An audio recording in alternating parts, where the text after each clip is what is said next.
Alright, so in this video, we are required to simplify this algebraic expression, okay? So the first thing we need to do is to do a recall.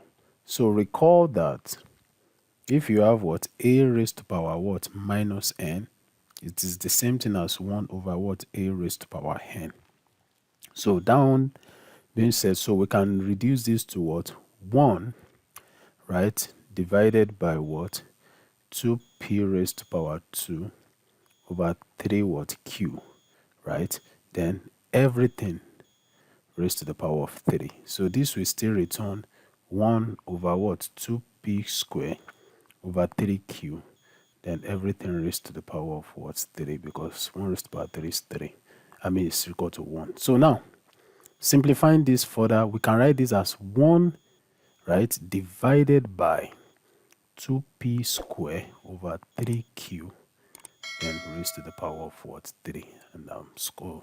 So if we move on, we have what? 1 divided by, so 2 raised to power 3, because we distribute this 3 to each of the terms. That will be what?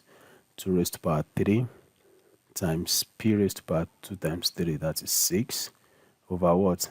3 raised to power 3, right, times q raised to power 3.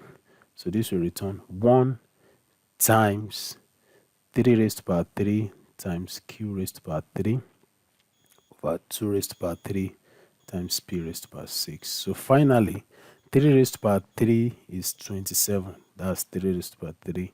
That's 3 times 3 times 3, okay? That's 27 times q raised to power 3 over what? 2 raised to power 3, that is 8, times p raised to power 6. So this will give you what? 27q raised to power 3 over what? 8p raised to power 6. I want to believe this video has helped someone. Please don't forget to subscribe, like, share, and see you in the next video.